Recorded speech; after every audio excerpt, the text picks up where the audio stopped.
Imagine a city so expensive that workers have to lay down rubber mats before they're allowed to park their work vehicles on the driveway. Where houses are so massive that they have to bring in cranes to build the homes. It's more expensive than Miami, where the most expensive home right now is 135 million. It's more expensive than Manhattan, where the most expensive home now is 110 million. It's more expensive than Los Angeles, where the most expensive home now is 177 million. Even a beachside castle in San Diego, California is only 108 million. Even Newport, Rhode Island, their most expensive property is only 22 million. It's more expensive than Palm Beach Island, where the most expensive home right now is 200 million. Even the most expensive property in San Francisco, California is only a mere $35 million. The place we're talking about is Naples, Florida. The most expensive home here right now is $210 million.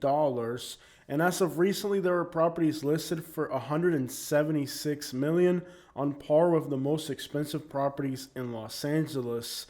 This makes Naples, Florida per capita the most expensive place in the United States.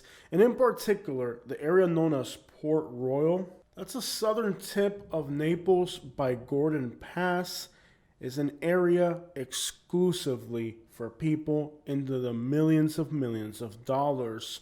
But what makes Naples, Florida so expensive, and why are people paying more for properties here than in large cities like Miami, Los Angeles, and New York? December 25th, the entire country is in the grip of a cold front, with the entire map blue throughout the country. But at the southern tip of Florida, where Naples lays, the water temperatures in the Gulf are warm enough to take a swim.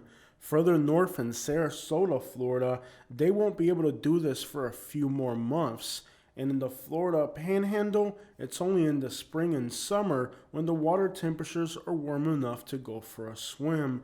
It's during this precise time of the year when the entire United States plummets in the cold weather, where Naples, Florida, for a few weeks or months, is the most attractive place to live in the entirety of the United States. Perhaps the most bizarre thing about this place is that during those few weeks or perhaps even a month is the only time of the year when these homes are occupied. For most of the year, this part of Naples is a complete ghost town, and the irony of these $200 million homes is that nobody lives in them. These are winter homes for the ultra wealthy among the ultra wealthy to spend a few cold weeks or perhaps a month during the winter.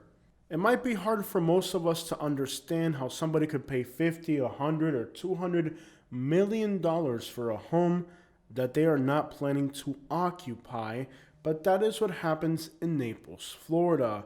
This area used to be known as Millionaires Row, but today it's known as Billionaires Row. From governors to presidents have homes discreetly in Naples, Florida. Driving through these streets, it may seem like nobody's out here, but the reality is that when you are in this part of Naples, Florida, you're always being watched, not only by cameras, but also by security centers, as well as by people who appear to be civilian, but are really working security. Don't let the quietness of this place fool you. At no moment are you back here unchecked. What some of these people pay for property taxes in 2 years is enough to buy you a new home in just about any state in the country. Their property taxes alone are enough to buy you a house somewhere else. In these types of neighborhoods, on the low end, property taxes are $53,000 a year. That's more than $1,000 a week. But some of the more expensive properties are paying close to $200,000 a year in property taxes. For the more expensive homes, perhaps you're talking close to $1,000 a day in property taxes. So if you think you're driving through these neighborhoods and nobody's keeping an eye on you, you would be mistaken. The levels of security that exist here are really difficult to comprehend. After all, many of the individuals that live here in Billionaires Row are individuals who require not just private security, but perhaps some type of government security as well. For the general public, we'll really never understand how much security exists in this place, but what we do understand is that the people that live back here in these communities are among the most guarded and elusive people that exist on the freaking planet. And with that, we can assume that while security may not be visible, that there has to be layers of security present back here that the average person probably wouldn't even understand. We noticed what looked like a bulletproof Bentley being escorted by a private security while we were out here. Eventually, while driving through Port Royal, we noticed that we were being followed by what seemed like tourist sightseeing, but we knew deep down that these people were actually undercover security, because once somebody enters into this area looking suspicious like we were with a camera, you're going to draw some attention. After all, people who pay this much money in property taxes and this much money for homes are not average Joes, and they require, with as much money as they paid for these properties and for taxes every year, that these communities stay absolutely secure. And for sure, many of the security details out here are going to be more covert and discreet, but they exist. Regardless, you're in Collier County, Florida, where you have police departments that have some of the best internet crimes and investigative divisions that exist anywhere. See, security here isn't just police officers or pedestrians that are undercover. It's a more elaborate network to protect these individuals and their communities. How elaborate these security networks are, perhaps most of us will never really understand, but the notion is that there's a lot of things you don't see that bring value to this area. After 2 decades of living in Naples, Florida, I worked for many high-profile individuals in the world of entertainment, politics.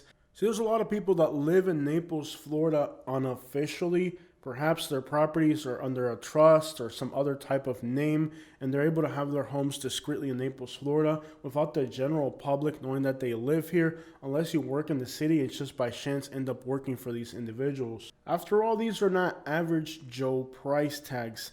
These price tags are for absolutely the most wealthy people on the face of the planet. And here it is, when we reach the absolute pinnacle, the absolute southernmost point you can drive in Port Royal, that you're surrounded by some of the most valuable real estate that exists in the United States. But what really makes this place so valuable, other than just, of course, the weather, the security? As we turn around and head back north, behind us is Gordon Pass. From Gordon Pass southward is a stretch of 10 miles of beaches that are completely protected and undeveloped. There's a few private residences on the island, but for the most part, there's no roads, there's no nothing.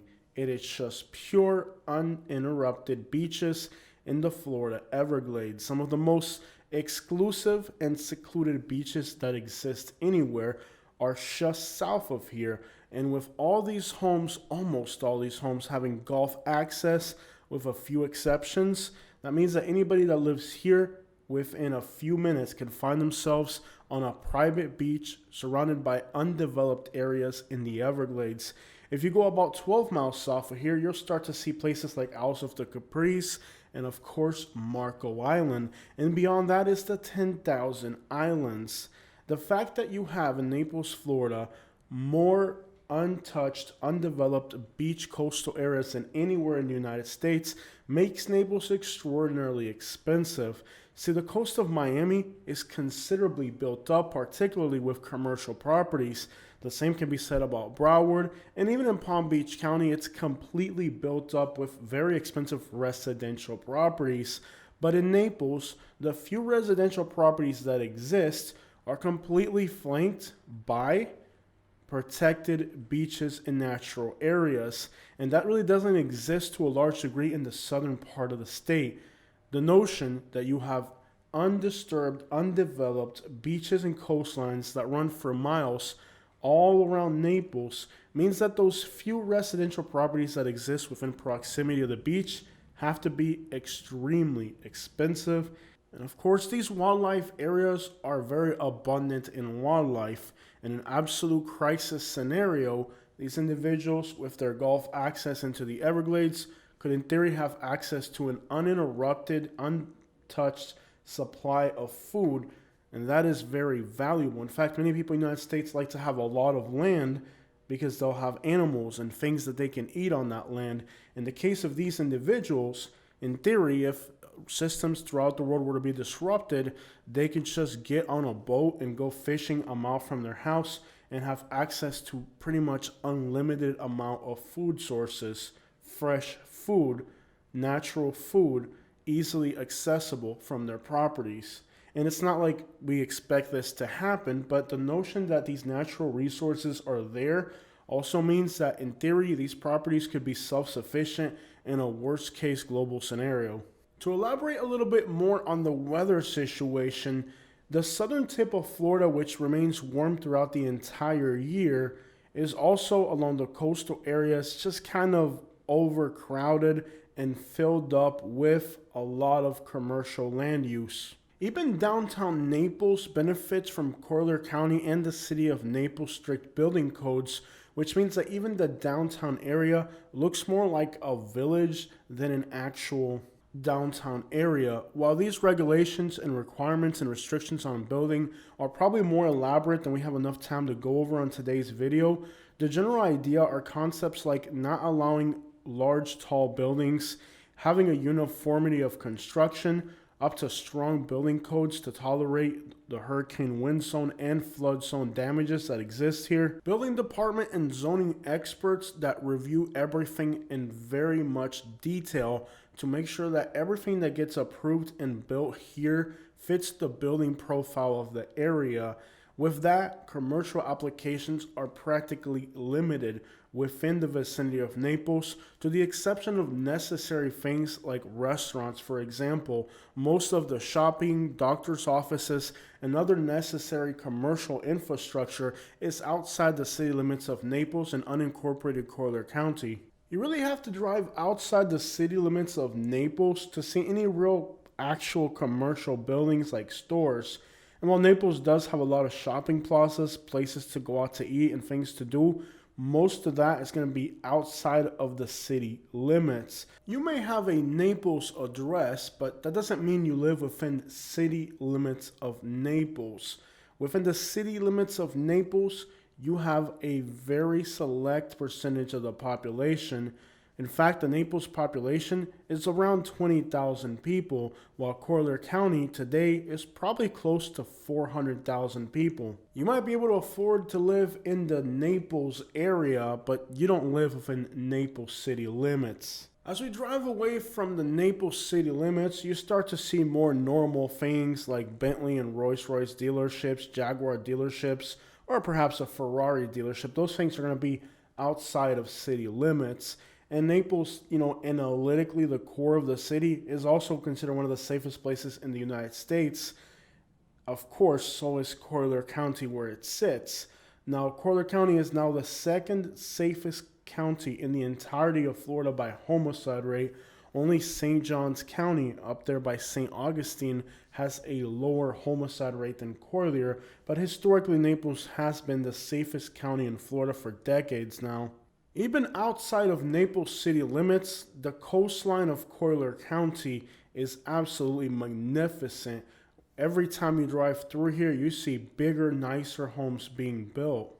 This area known as North Naples has very high real estate values as well, but here the value reflects more on the structure, the building, the house, than the land. See, it's the actual land that gives these homes the value in Naples and Port Royal.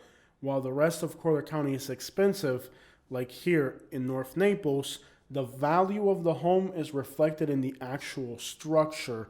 But down in Naples, the structure doesn't really carry too much merit. It's mostly just the land that's extraordinarily valuable. So up this way, from North Naples, Vanderbilt Beach, and even up into Bonita Beach, The actual structure itself is what denotes the value of the property, and that's perhaps why many people are building much larger and more kind of shock value homes in this area.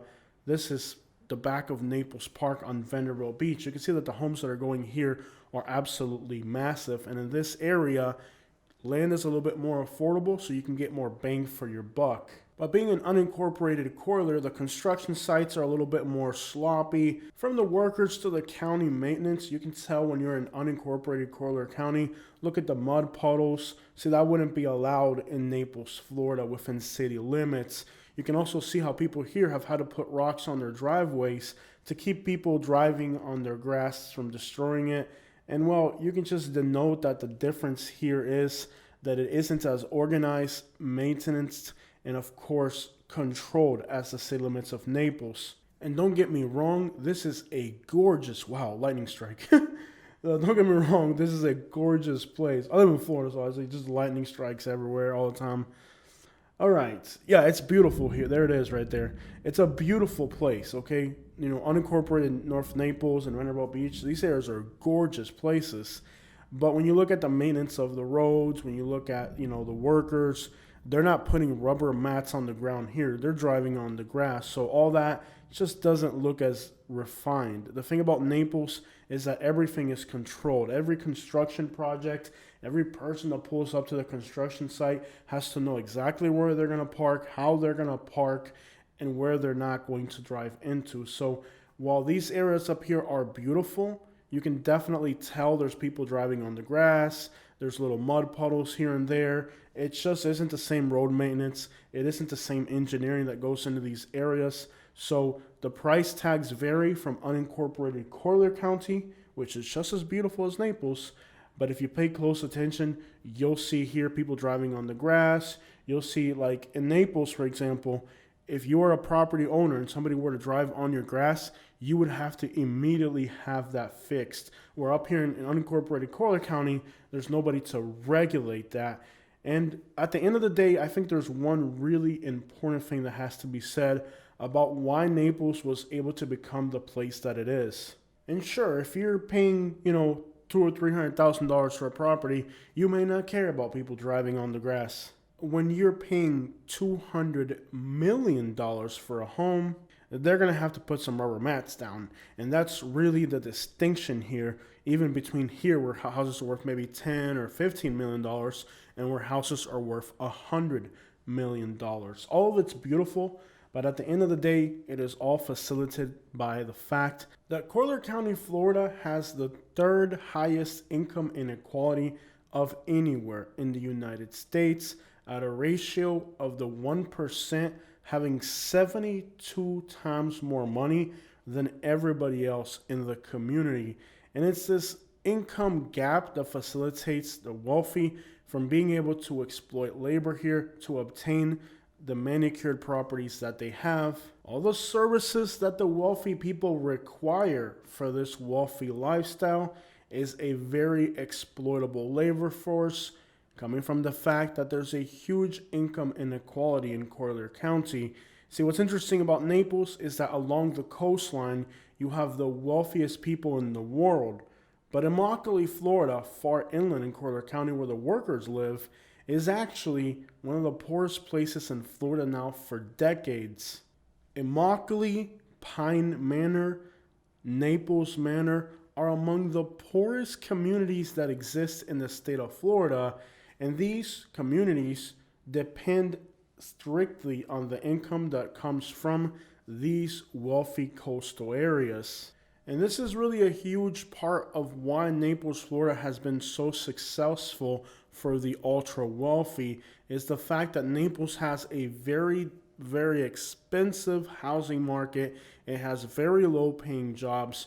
All this is extraordinarily advantageous for the wealthy, that they have access to a desperate and exploitable labor force, a labor force that I was part of myself for over 20 years.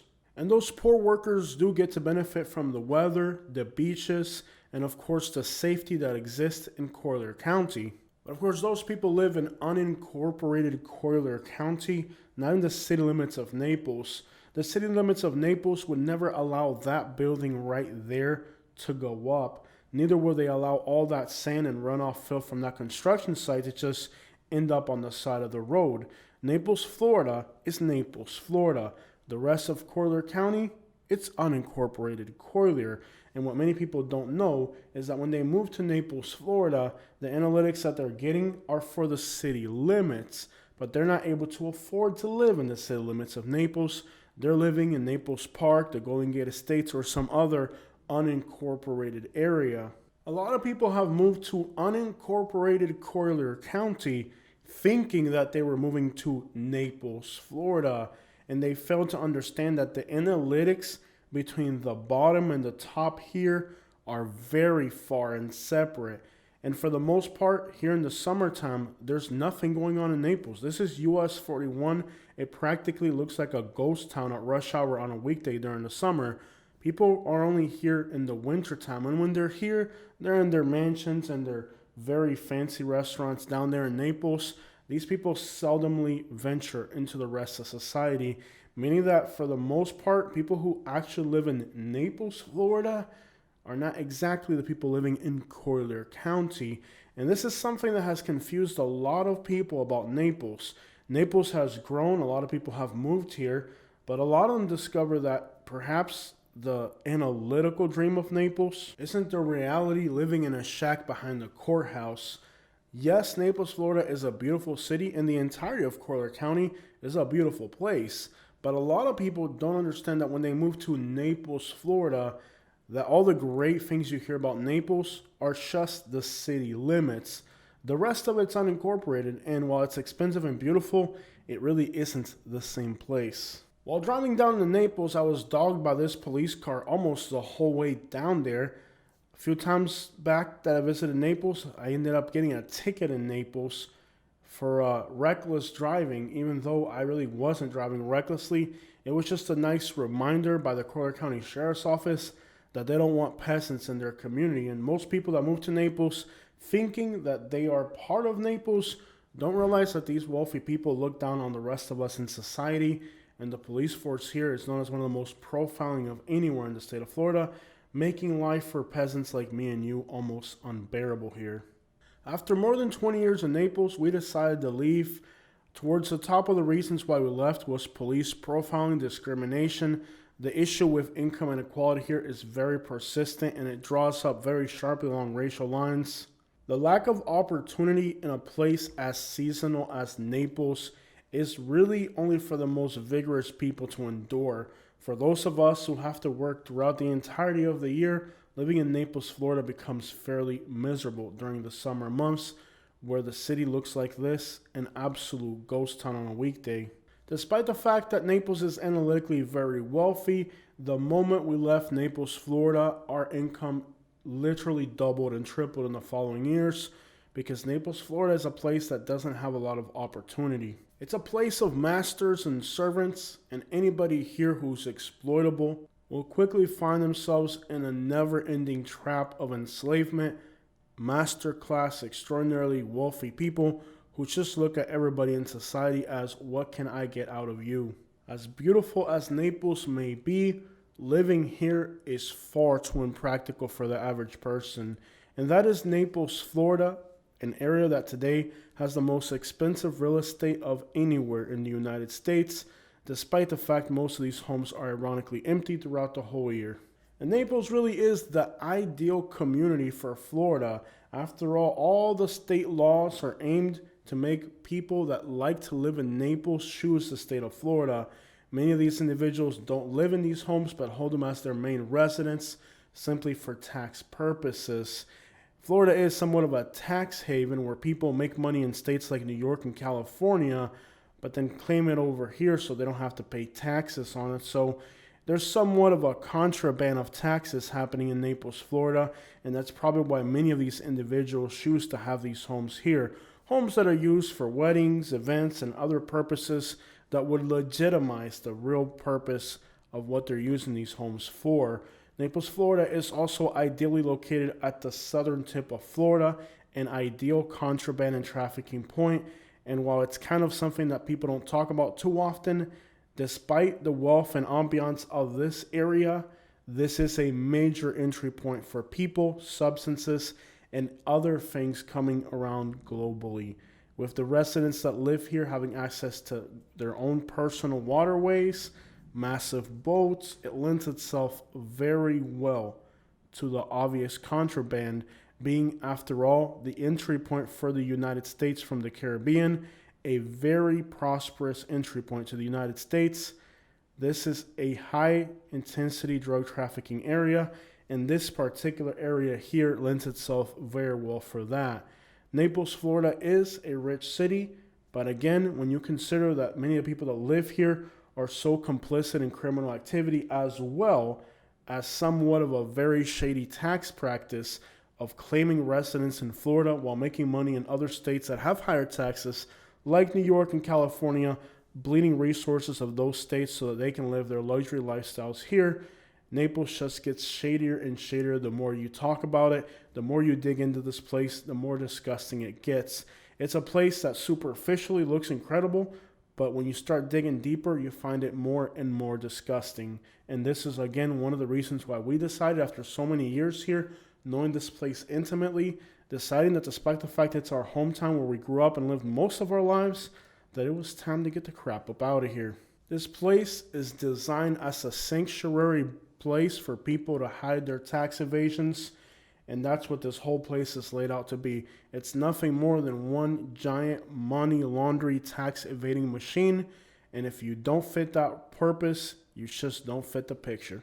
After many years of working in Naples, I realized that many of the companies that I worked for were nothing more but a front for tax evasion of money made somewhere else, or they recycle the money back into Florida, money that was really coming from somewhere else.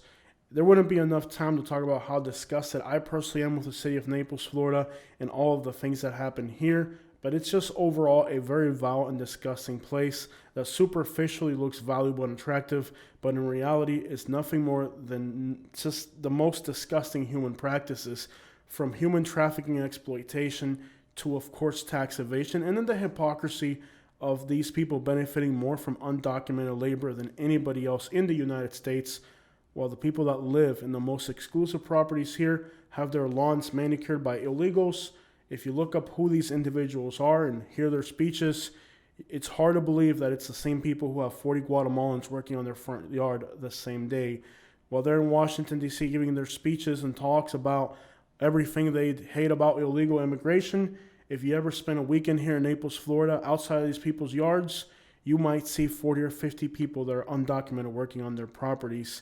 And keep in mind that Naples is a home to politicians, governors, and even presidents of the United States who seamlessly go out there and portray the notion that they're against immigration. But if you ever spend some time in Naples, Florida, outside of their properties, you might discover a kind of varying narrative to their story, perhaps a narrative of hypocrisy. But again, in Naples, Florida, you get to see more of the world's underbelly than in anywhere else. And while I kind of despise the time that I spent in the city, I do kind of appreciate all the valuable lessons that I learned while living in Naples, Florida. So you guys at home get to see these people on a ballot when you vote, but living in Naples, Florida, you actually get to meet these individual people in person, and you get to work for them occasionally. And it just leaves a bad taste in your mouth when you see how these individuals actually treat other human beings, how they actually do business. And I guess one of the most beautiful lessons that I learned in Naples, Florida is, the rest of the world sees the ballots and Fox News and CNN, but you in Naples, Florida get to see those individuals in real life, in person, in front of you, and you get to see a side of these politicians, actresses, and billionaires in a whole different light. I personally remember working for a billionaire in Naples, Florida, and, superficially, these were people who run all types of charities, and you would think that these people are just the greatest people in the world if you read about them online. But when you're sitting outside of their gate wondering why they locked you out and didn't give you a check after you worked for them, then you realize that these people are complete scumbags. Individuals who have billions of dollars, and despite the fact they have billions of dollars packed up, they have no problem stealing $120 from a guy working to feed his family. So again, I do appreciate the lessons that I learned in Naples, And probably among the top of those lessons is how scummy these rich people are. And I'll have somebody tell me, oh, I voted for this politician or that politician because I believe in their morals and convictions. And I just say, oh, yeah, good for you, man. I'm glad, whatever. But in the back of my mind, I might have met those people in person at some point in my lifetime and got to see how much of a scumbag they are in person. And that's kind of one of the beauties of being almost a lifelong resident of Naples or living many decades there, is that I got to see the real side of these people. Some of these people are amazing, but for the most part, a lot of the people that you would admire on TV because of entertainment or music or politics, we got to meet these people in person, and there's not much to say about them.